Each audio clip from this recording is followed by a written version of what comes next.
Hello and welcome aboard the Knitty Stew podcast. My name is Leanne. I am the Knitty Stew. Stew is short for stewardess.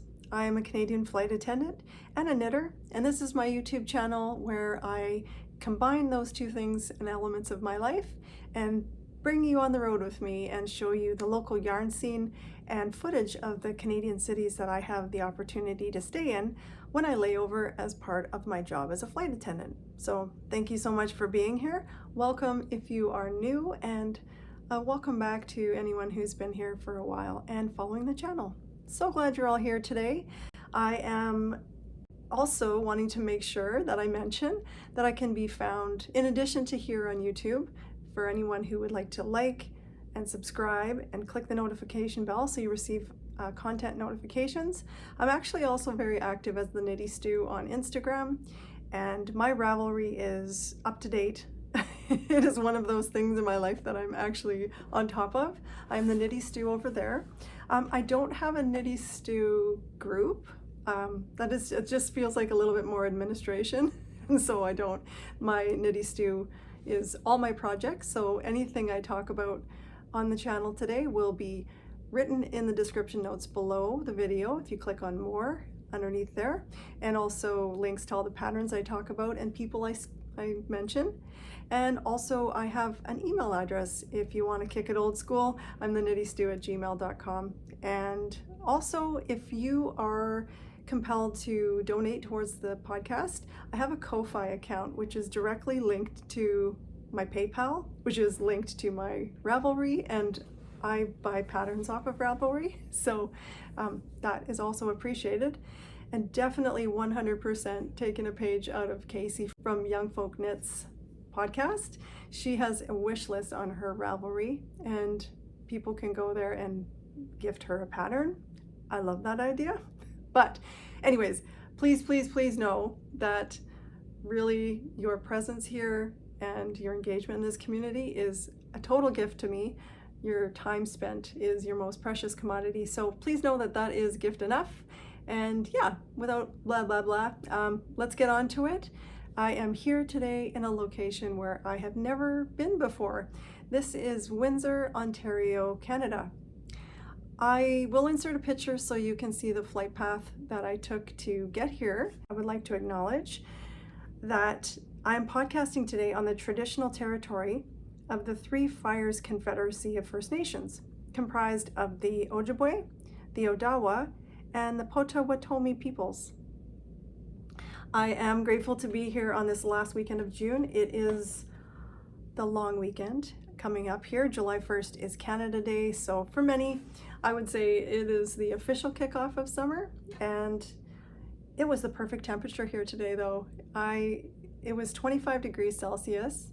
It is 25 degrees Celsius even right now at this time of day, which is 77 Fahrenheit. And Kathy, who I was speaking to at the local yarn shop here, said the humidity can be out of control, like it hits you like a wall here. And we are nestled right next to the Detroit River, which is very big. And so, yeah, I guess I lucked out today. Also, I've got air conditioning in the room. Unfortunately, I do have to mention, I am right next to a fairly busy road out here, so there will likely be some ambient noise right on cue. And possibly the air conditioning if it kicks in. So hopefully that's not too confusing, or not confusing, annoying. Anyways, please join me for the knitting chat today on this episode 33. Wow, 33. I've got quite an agenda today, but before I launch into any of that, I did want to mention that this might be my last episode for a bit. I'm going to take some holidays from the Knitty Stew podcast. I love Knitty Stewing. However, in the summertime especially, as you can imagine, it is rather hectic flying, and my overnights are not that long lately. Although I do have a couple of long ones here in Windsor, but I don't see that being a thing that's going to continue on for me to get those. So I'm going to take a little bit of a break, some Leanne time, if you will. This added element of putting the podcast and editing and doing all of that has added a bit of stress of late.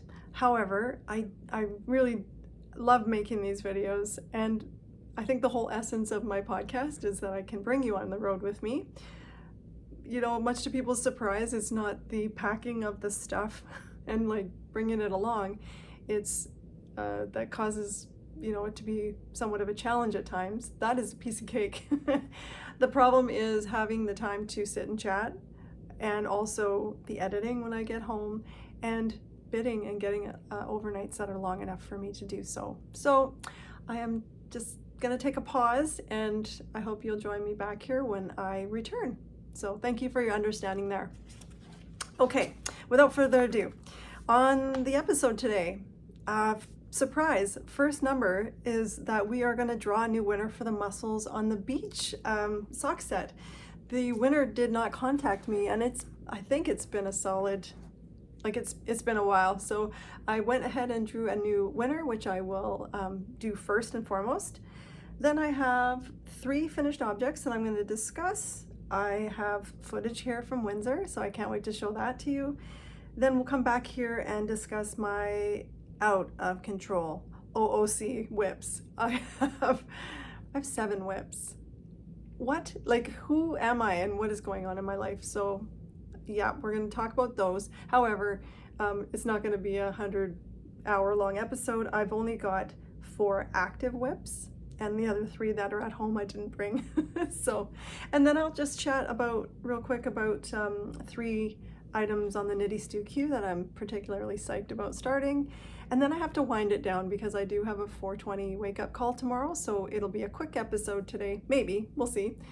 Depends how chatty I get, but yeah, so that's what we're gonna get up to. So please grab a beverage or something you're working on. Maybe you're knitting or crochet or spinning, whatever you might be up to. Hydration is important. I have ice water and maybe less than 0.00% of the population, but I like paper straws. I don't know why I'm the way I am. I don't know. Okay, let's get started. So I had to do a redraw for the winner of the Mussels on the Beach giveaway from my 2-year podiversary giveaway. The 3 winners I drew, the 2 of them reached out right away, and I was able to send their package off to them. But the Mussels on the Beach colorway, I wasn't able to find the first winner. They didn't reach out, and I tried to see if they were on Instagram, and I couldn't. So the new winner is Tessie2Boyle660. I'll put your entry here on the screen.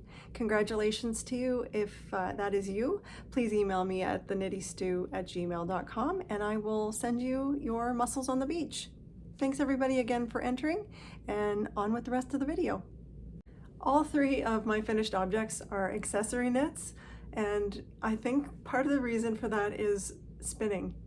Spinning has taken over my mind, body, spirit, and soul, and has absolutely drawn me in so much so that it has pulled me away from my knits.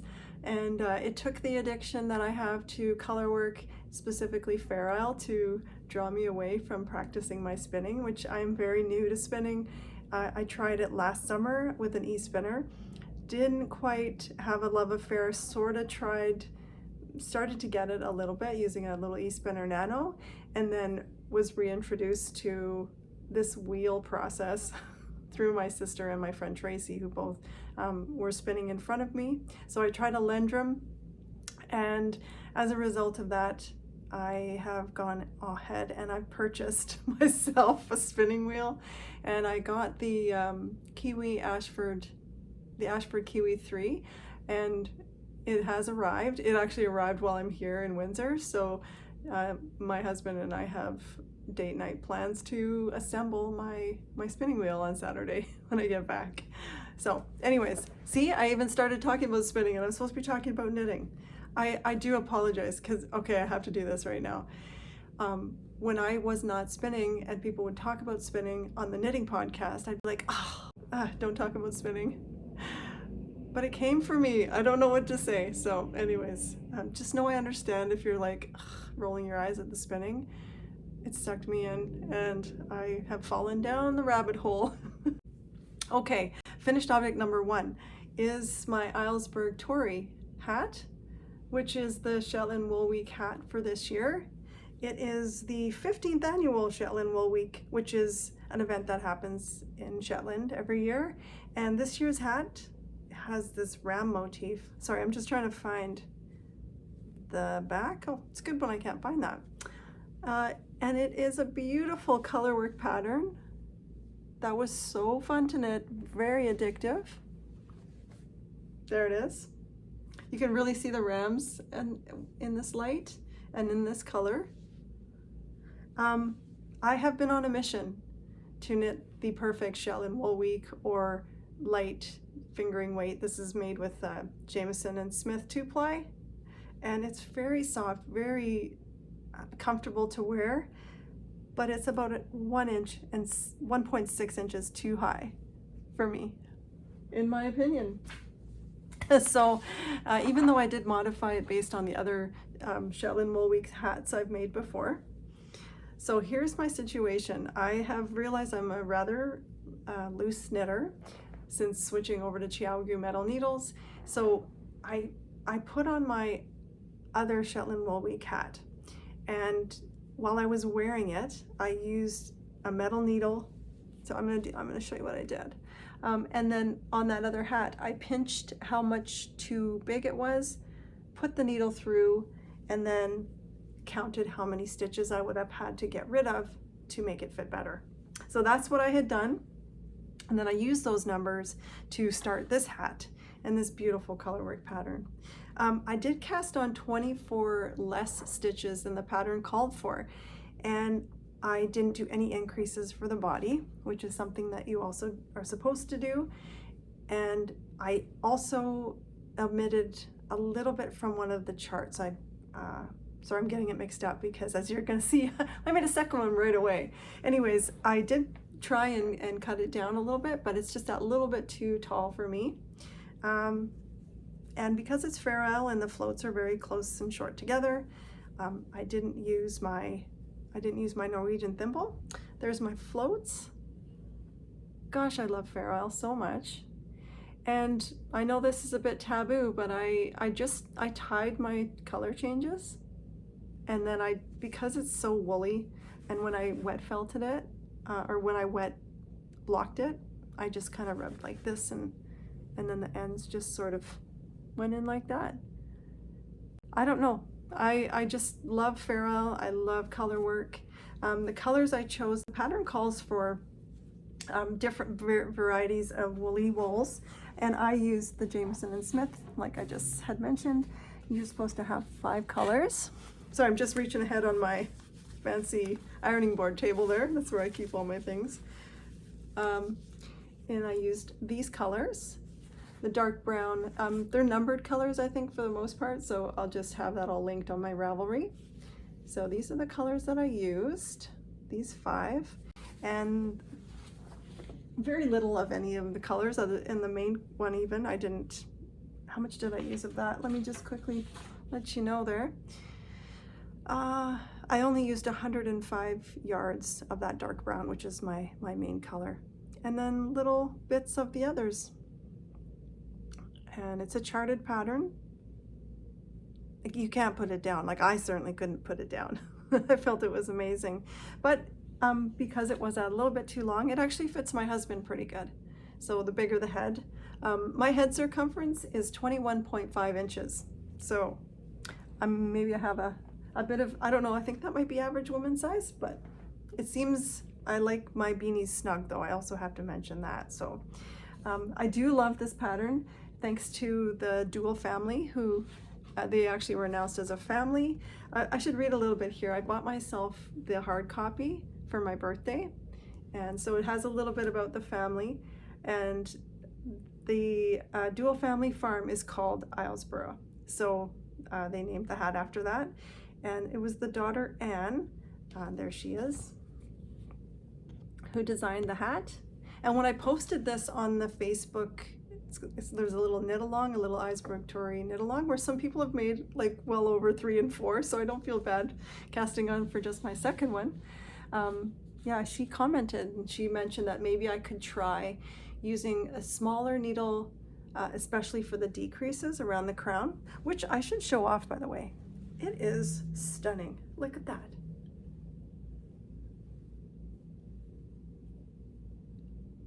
Now I did do magic loop.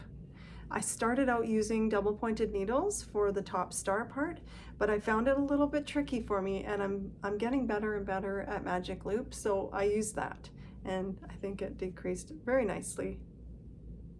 Okay, so I was on a mission. I cast on for a second Islesburg Tory hat right away. For some reason, it's got a bit of Tex-Mex, I don't know, vibe for some reason, but this is also done in the Jameson & Smith 2-ply. Jumper weight, and it's not too tall for me. It's good. It might need to be a little tiny bit longer. What do you think? Will I ever get this right? I don't know. But I used my same stitch count that for the cast on, because that worked out good. And also, what did I change? I omitted rounds 1 to 4 of chart B and rounds 6 to 12 of chart D. So that's these, there's like waves that are in. Okay, this one shows the waves. I had omitted the waves in this one, but I omitted the waves from both the first chart and the second chart. And yes, it's not too high. It fits great. Again, I like the crown and I like the ram motif. Yeah, I just love Fair Isle. Maybe one day I'll get to go to the Shetland Wool Week. We shall see. It's in the fall every year. And the other thing on this hat, which I'll talk about, is the colors I chose. I didn't choose 5 colors. I just went with these 4. This is kind of based loosely around the Hool hat by Ella Gordon. It had a very similar color scheme, but I don't recall it looking quite so terracotta-ish. It's pretty cool though. I mean, really, I just wanted to knit and I wanted to try and get the perfect size. So, will there be a third? I probably could do one between the two. I do, if I'm honest, I really prefer the colors in this one because I like the way the ram looks more than this. And this one is, I think, a smidge too small, like height-wise. I don't know. Anyways, small little accessory projects, great hat, great pattern, and yeah, if you're into color work, highly suggest the this year's Shetland Wool Week, the Islesburg Tory hat. Third finished object, I made a pair of skimmer socks for my daughter. I don't know if this is the ideal way to show them. Maybe I will insert a photo, which would show it a little bit better, but these pretty little things are going to my daughter on Sunday for her. It was her birthday yesterday. She turned 23, and she historically has liked, I hope she still does, little no-show socks in her shoes. And I'd seen Tash from Mostly Knitting podcast talk about these a few times, and I thought I'd give them a go. It is a free pattern by Sheila Toy Stromberg, and the pattern comes in 7 sizes, I think, from extra small to extra extra large. So what you do is you measure your length of foot in inches and then measure around your arch. So I had my daughter do that. So obviously these aren't going to be a super surprise. She probably figured out Mom's knitting me something. And she gave me her measurements back, which would have indicated doing a size 3 in the pattern, which is a medium. And I started doing that, and I tried them on and they seemed too wide for me. And I did get gauge, surprise, surprise. I used a US 1 2.25 millimeter needle, and I got 32 stitches and 40 rounds, or 40 rows. And so I was getting gauge, but I knew these they would be too wide for her. So I went down a size, started over. They were an absolute joy to knit. They are toe up, which is my favorite sock construction. I can't believe I have a favorite sock construction, but I do like toe up. So I did like a Turkish cast on, and barely took any yarn at all. I think I used a total of 162 yards. So 0.24 skeins of my koigyu, which is 12 grams. That's the green. And then for the main part, I used 0.23 skeins, so 26 grams of the Olan Ireland Sock Light. Sadly, they're not dyeing anymore. Oh, look how fun that is. Love these colors. I think she's gonna like them. I forgot when I started doing the heel to switch to the green. So that's what you're supposed to do, is you can do whatever you want. They would be a great stash buster, 100%. I hope they fit her. I hope they do. I didn't want to try them on in case I stretched them out, because her foot's only like a 5 US, and I'm a 7 to 7.5, so I didn't want to stretch them. The only other thing I'll mention about this pattern is that I think negative ease is key, and I also switched out the short rows that are used, and I did German short rows. For a free pattern, I have to already just say incredible job, like very clear, and also a tutorial that goes every single step of the way, from the cast on to the gusset, the heel, everything, short rows. It is fully video tutorial on YouTube from Sheila Toy Stromberg. So if they fit, it was a win, and even if they don't fit, it was still a win, because I really enjoyed making them. So that is all of my finished objects today. I will put here the footage of Windsor, and then meet you back here to discuss my works in progress. This was somewhat of a unique pairing for us, as we actually landed into Detroit and were ground transported over to Windsor. I got to go through the historic Detroit-Windsor Tunnel, which is considered an engineering phenomenon. The construction of this tunnel took 26 months, and it first opened to traffic in 1930. Apparently 10,000 vehicles pass through it daily, totaling 4 million annually. Right across this bridge is Windsor, Canada. It's known as the automotive capital of Canada, sometimes nicknamed the Motor City. It's known for many different features. One of the things is that it has a large casino. It has history in the Underground Railway system. And I really enjoyed actually exploring just along the riverbank with the beautiful views of Detroit. Windsor's metropolitan population as of 2024 is 344,000. On the website that I found, it said the average list price for a single family home in Windsor as of May 2024 was $499,000.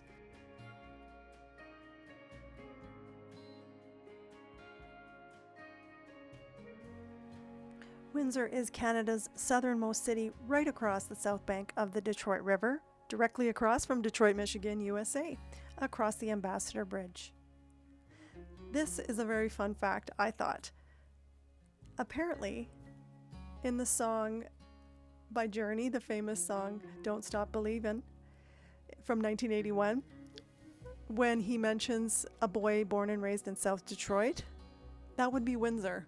Songwriter Steve Perry, he said, "I tried North Detroit, I tried East and West, and it didn't sing. But South Detroit sounded so beautiful, and I love the way it sounded, only to find out later it's actually Canada." Sorry, so now that song's going to be in your head for the rest of the episode. Yes, I really enjoyed my walk along the riverbank, seeing the statues in Dieppe Park, the peace statues. Very industrial city. In fact, it has the worst air pollution in Canada due to coal-burning power plants from the US. Windsor was founded in 1749 by the French. It is a city that was built for the car and a city that is built on building cars, and that's why it has those nicknames of Automotive Capital of Canada and Motor City of Canada. Apparently it also has been called Rose City, but I don't really think it has any more roses than any place I've ever seen. But that's okay. I wandered down to the local yarn shop called Little Sheep Yarn Boutique, which is on Erie Street in Little Italy. It's home to many Italian families and businesses. The owners of the shop, Susan and Kate, were not in the shop, but I was warmly greeted by Kathy, who has worked at the shop for several years now. The shop opened in August of 2018 as a place where yarn and needlework crafters can get together to socialize, learn new skills, and of course, squish yarns.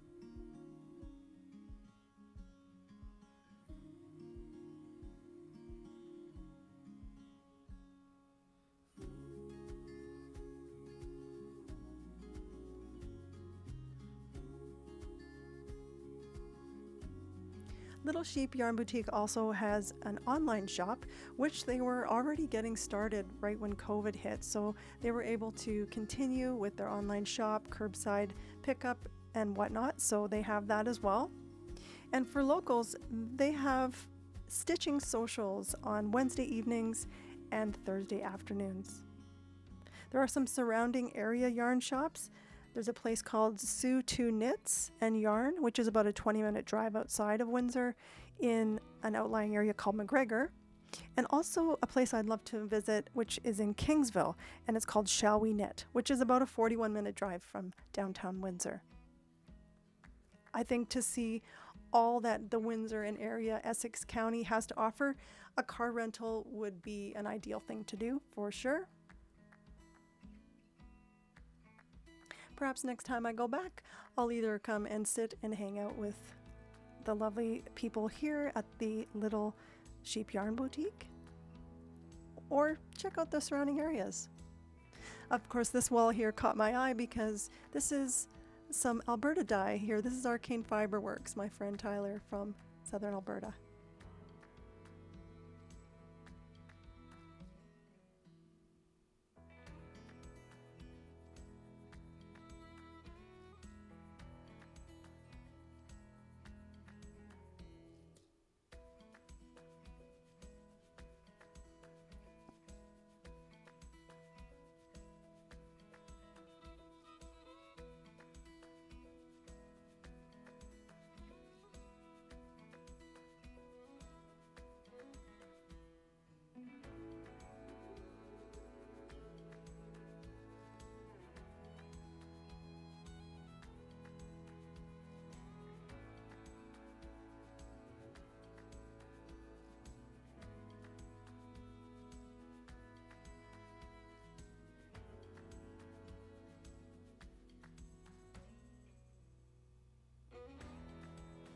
I sure enjoyed my visit with Kathy at the yarn shop. I decided to head back to the hotel and get back into the air conditioning and something cold to drink. And I will have to say, as I keep this podcast real, that like most downtown core Canadian cities, Windsor is definitely home to a lot of addiction issues, people experiencing homelessness and mental health issues as well. And I did walk through a rather rough part of town on my way back to the hotel. It is a very well policed downtown core, and I didn't really feel unsafe, but I definitely noticed that. So yeah, just to be aware. I don't think this is too much different from most North American downtown cities, but it's a sad fact right now.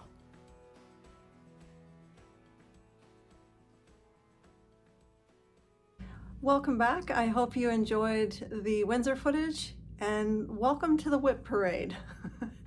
Starting off here with My Sunset Highway by Caitlin Hunter.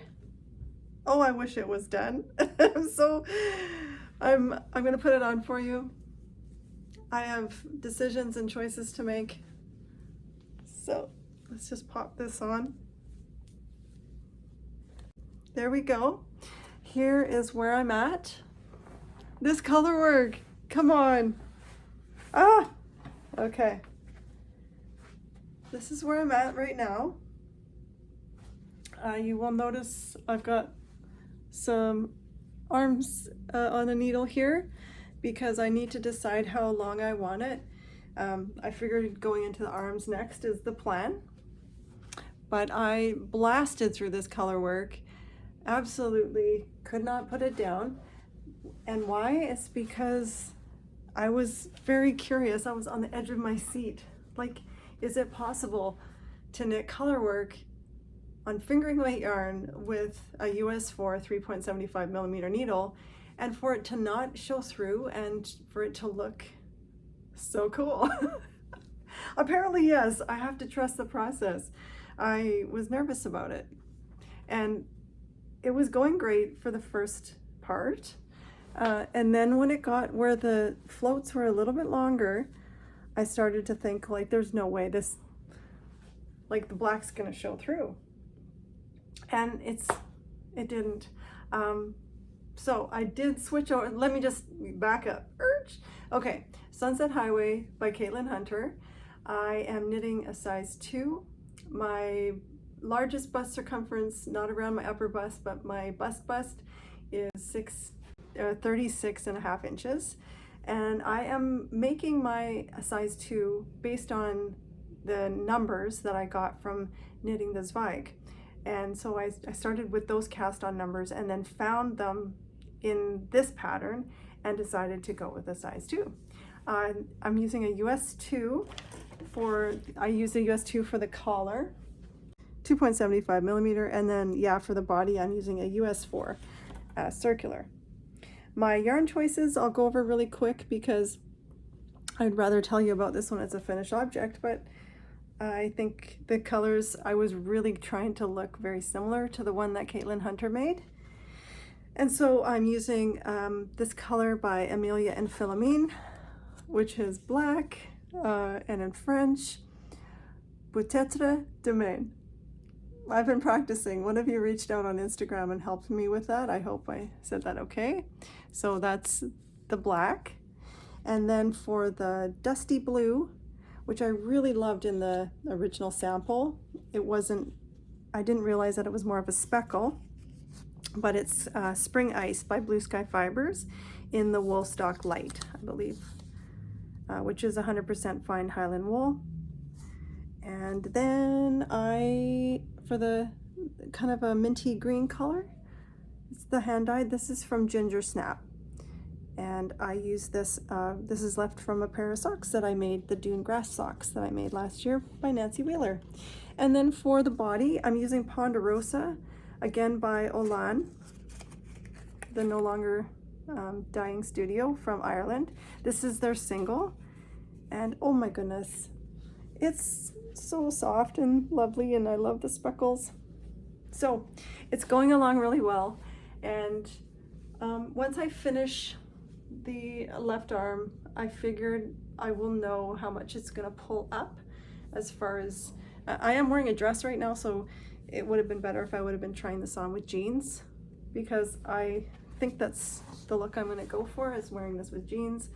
Not as oversized as the original that it's designed for, but yeah, to look like I'm on the Sunset Highway. I think that's a California term. The other thing I was gonna mention is the decision around the color work on the arm. A lot of people mention, because the color work is right on your elbow, that it's kind of awkward and maybe not the best location for some people's preference. And I actually think I might do the same and maybe move the color work where you're supposed to do this. I might move that down closer to the forearm maybe. And I do like the ribbed cuffs. So the sleeves to go, but I can't believe how quickly this started to knit up. My friends at the Top Drawer Yarn, they have a podcast called the Cut Bank Girls. They're also making the Sunset Highway, as they had also had it in their queue for a long time. So go Jaylene and Darlene, we can do this. We hosted the Just for the Halibut Cal not that long ago, and after making the halibut by Caitlin Hunter, you can do anything. So yeah, so this is my Sunset Highway work in progress. I started it May 24th, and I'm gonna keep working away on this because I'm really enjoying it. And I haven't 100% lost steam on it, even though the color work of the yoke is finished. But yeah, I mean, it does lose a little bit of its appeal, but I do have more to go because the arms also have this motif. Oh, I did want to also mention, I did use my Norwegian thimble for when the floats got really long. I find that that is the key for me to make them look okay. Let me show you my floats. So there were moments where they were very long. I tried ladderback jacquard as a technique and I didn't really like it, and I don't like to catch my floats anymore. So even these super duper long ones, I was able to use my Norwegian thimble, and here it is, my customized thimble, which I've added some plastic silicone to so that it doesn't slip around. I've had lots of people ask about this, so I ended up buying, the brand is Loran, and there are some cheaper types of Norwegian thimbles on Amazon. I don't know if they call them Norwegian thimbles or just yarn thimbles, but what I found was the ones that I found on Amazon had these pieces quite far off the round part, where this stays kind of closer to my actual finger and isn't like sticking up high, if that makes any sense. I hope it does. And the video that I watched, because I also get a lot of people asking me how I do it, I watched the video on YouTube from Dank Fiber. I will link that below if you are interested in trying it. I am an English thrower, so to hold my yarn in my left hand on my finger took a little bit of finagling. That must be the word of the day. Finagling? Did I say that before too?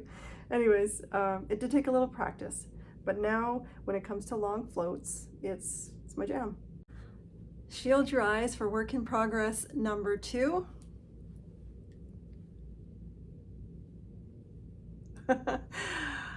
I've started the Banyol, which is a design by Camilla Hoyer Adamson, who is the dyer of this gorgeous yarn, who gifted me the pattern and gifted me the yarn. I'm gonna put this on for you. Oh my gosh. How happy is this color? Can you even handle it? This mint color, okay, it's just everything. It's joy in a color.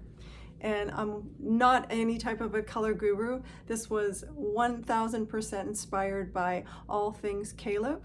I will put the picture that I saw that he had on his Instagram. And I saw that picture, and he's wearing the love note. So good. And I saw that, and then when Camilla and I were chatting back and forth and she said I could pick a color, I spent all day. Asked my husband, he's like, just pick a color. But she has so many great colors and bases that it was, yeah, I was frozen with indecision. And then that picture by Caleb, that just sealed the deal. So here we are with this incredible gift. Thank you so much, Camilla. Cami Jo Knits is her name, and she's on Instagram, and she also has a podcast. Just a delightful dyer, and she lives in Denmark. And I'm so grateful that she sent this to me. I am in need of a classic, the Banyol sweater that she has designed. She had made one which was slightly oversized when she first launched the pattern, and then she just did one recently in a color of hers that she calls Pink Lemonade. I'll insert that picture here. I absolutely 100% need a classic raglan, top down, that's just lets the yarn speak for itself. But the pattern is also really excellent. I like the way the raglan, you can see the increases. It's got a slip stitch as you increase, so you will see that. I didn't read through the pattern properly, and I think I was supposed to, well, I know I was supposed to because I asked her, just do the collar and then pick up afterwards for the ribbing. But I went and started and just did the ribbing first and then launched right into the yoke shaping. So obviously I haven't got a lot done on it, but I got started and did some of the increases. And I wanted to ask this actually. I did German short rows, and when you pick up a German short row that you've made on the purl side, does anybody get those holes like that? I have noticed that on other times I've done the German short row, when you resolve it, get that little tiny, which, you know, as a bit of a perfectionist, that kind of bothers me. So that was the one thing I was going to ask about. Okay, so I need to properly explain these bases. If you are interested, this one here it's her sock yak, which is a newish base to her, 465 yards, 425 meters per 100 grams. It is 65% merino wool with 20% nylon and 15% yak. And then with her silk mohair, Camilla dyes 72% goat mohair and 28% silk. And this is 459 yards or 420 meters per 100 grams. Or sorry, per 50 grams for the mohair.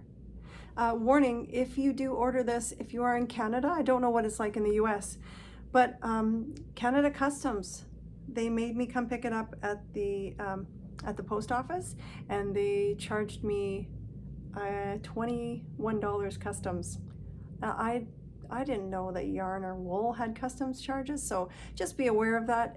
It's high quality, beautiful hand-dyed yarn, and if you're investing in yourself, just be aware that there's an additional investment into Canada Post. My third work in progress is very early stages. I am working on the very first pair of socks I've ever made, or that has been requested from my husband Dave, and this is what I've got so far. It's a toe-up sock pattern. It's the DRK Everyday sock. I figured that was a safe bet to do for his first pair of socks because it is all ribbed. Let me just show you this pattern by Andrea Mowry.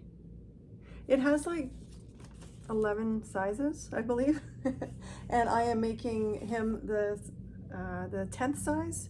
He has a US 11, men 11 and a half foot, and he will probably only want his socks to go just past his ankle. And with the ribbing, I think they'll hug nicely. It has a Flegel heel, if I recall. I have made the pattern once before, but I messed up the heel actually. Although I gifted those as well. My friend Talia has those and they fit really well. So it's a very forgiving pattern because of that ribbing. And his one request is that he wanted camo colored socks. So this is my Dave. And you know what, right off the bat, I was like, I know where to go. I know who will have this. Tyler of Arcane Fibers, which was great to see his yarn at the yarn shop here in Windsor. He is so talented, and he has just every colorway. If you can think of it, he's got it. So I went on there and I ordered this this colorway here, which is called Life Finds a Way. And he dyes 80-20 superwash merino nylon, 435 yards per 100 grams. Yeah, and I've used his sock yarns many times and love it. Definitely excited about this project. So that's in the very early stages. I've been bringing that just to the point where it's time to start the ribbing. So I'll work on that. And one more time for the sunglasses, please, because my final work in progress is about to go on. Yeehaw! I would say it is safe to say I have entered my bright color era for the moment. I don't know if it's just a summertime thing, but here we are. Well, this little number here is the Cowgirl Crop by Morale Mokri, I believe is how you say her name. And I knew I wanted to make this. I'm from Calgary. It's known as Cowtown, and who doesn't need stampede attire, right? So how about I knit a top? And I just love how the cowboy hats and the cowboy boots look. And I just had to gain my confidence working with fingering weight yarn and color work, which I think the Sunset Highway spurred me on to try this. I definitely did not go with the pattern recommendation, which is a DK weight yarn, which I thought about, but then I thought, you know what? Why don't I try this? I mean, it worked. Sunset Highway and color work is fine. So yeah, here I am using, once again, you'll recognize this from, this is Cami Jo Knit. I use that for the collar. I will be using it for the boots and the cuff, and also probably the hem as well. So hopefully, I mean, I shouldn't need much more. This barely takes any yarn. In fact, I got a mini from Ancient Arts, which is 20 grams, I believe. This is the colorway. Okay, so yeah, it's 20 grams. And this is the colorway Clematis that I used for this cowboy hat. And I made first version, and I got through the cowboy hat motif. So the first one I did, I ended up going too wide in the neckline than for what I preferred. So I just kind of used this as a gauge swatch. I blocked it, but I did the whole color work chart, and then I did this, and I still have this much left. So this isn't going to take much as far as the color work parts go. And for the main color, I am using Essence of Autumn Prairie Sock, which was from Woolen Waves in Cumberland, my friend Christine out there, woolenwaves.com. It is 80/20 superwash merino nylon sock. Look at that. I just fell for that colorway. It is so happy and speckly. And also, yeah, when I did that first one, the speckles just hit in a spot where I thought, oh, they kind of drew away from a little bit. They were just a little too intense in that one spot, where when I started my second version, I think they're a bit more spread out, and I think they look really good. What can I tell you? I'm making size 3 because I did adjust from the DK weight to the fingering weight, so I'm making a size larger than I normally would for my 36.5 inch bust. I tried a new technique, and that is I knit this ribbing, and this is actually the wrong side. So I knit the ribbing normal, and then I watched a tutorial by Mostly Knitting, again Tash, where she shows you do a quick little short row, and then you flip it and you actually make your wrong side ribbing your right side, and then you carry on. So that was something I'd never tried before. I blocked this, wet blocked this in the bathtub here at the hotel last night, and I was hoping it would be dry, which it is. You know, you work with what you got. I'm going to show you my floats, which at moments were pretty long. So again, I used my Norwegian thimble. Oh, I didn't mention this crazy neon color here. If you've been here a long time, you might remember when I ordered the Pac-Man set, which was supposed to self-stripe and make a pattern of the Pac-Man, and that was an epic fail. I tried, and I tried it again multiple times, but this was in there. It was supposed to be for the cuff and the toe and the heel of the sock of the Pac-Man thing, and so I claimed that and decided to use it for one of the charts. So I hope to have this ready for Stampede, which is in the summertime in Calgary, and it's very, very fun. So, all right, my other whips, which I didn't bring, I mentioned that I have 7 whips, and that is, I used to be a monogamous knitter. What has happened? Okay, all this trying on and whatnot has made me look like a wet noodle here. Anyways, I have the Tresta by Jennifer Steingass. That's at home. I have worked a tiny bit on the body, and I need to carry on with that. I would like to have it ready for the fall. My other sort of hibernating whip is the Soft Focus, which I'm making out of Manchalope. It's a pattern by Samantha Guerin, and something else has caught my eye that I think I would like to make with that instead. I might frog that one. I think I forget who it was, but a friend of mine used her Manchalope with a strand of silk mohair and made the Wild Posy by Melody Hoffman with it. And so I have enough of that unspun to do that, so I might frog the soft focus and make that pullover instead, because so many people have made that, and I have never knit anything by Melody Hoffman. I love her aesthetic, and I think I might be able to use that yarn for that, because if I do make just the shawl, I will have leftovers. So anyways, and then my third work in progress that's not getting any love right now, believe it or not, was the Magic Spring Shawl by Katerina Bobkova, which I made one in my last episode, and then I immediately cast on for another one. And thank you to a lot of you who reached out regarding the mystery shawl of the guest who was in 3 Delta.